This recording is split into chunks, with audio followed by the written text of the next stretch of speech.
Welcome back to our tutorial. In this lesson we're going to look at forcing objects into position. So particularly when you have to do very meticulous things with Sibelius, sometimes you just can't place or connect an object the way you want to.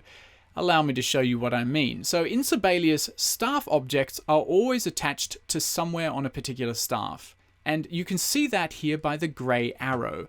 This arrow shows us exactly where on the staff our object is connected to. And the staff object is usually connected to the staff and position that's closest. So if I drag my object downwards with the mouse, you'll see that it eventually snaps loose of its original staff and sticks to the staff below.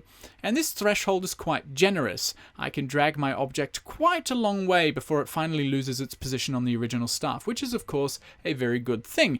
But let's say that I want to keep the object connected to its position on the staff but move it to an impossible place. For example, underneath the staff below. Obviously I can't do this with the mouse because as soon as I reach the staff below, the object will snap its allegiance to that new staff, but I can do this in the inspector window. Up the top of my inspector window, I can offset my objects on both the X and Y axis. So if I set the Y offset to something ridiculous, you'll see that my object is now positioned well below the staffs underneath. But if you look at the grey line, you can see that it still belongs to and is connected to the original staff. And I can of course also change the object's X offset. So theoretically, I could position this object anywhere on the screen that I choose and yet still have it connected to its original staff position.